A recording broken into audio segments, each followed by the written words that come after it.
Hi, this 5-minute solution gonna show you how to show location service icon in iPhone status bar.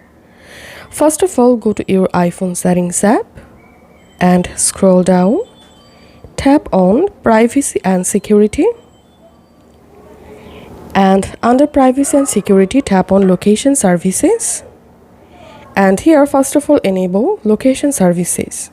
Now in this page, scroll down all the way to the bottom and tap on system services, and here you will find this status bar icon at the bottom of this page. So show the location services icon in the status bar when the services above request your location.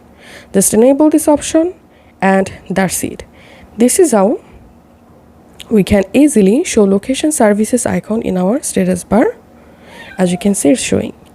If this video helped you out, please leave a like and leave a comment down below.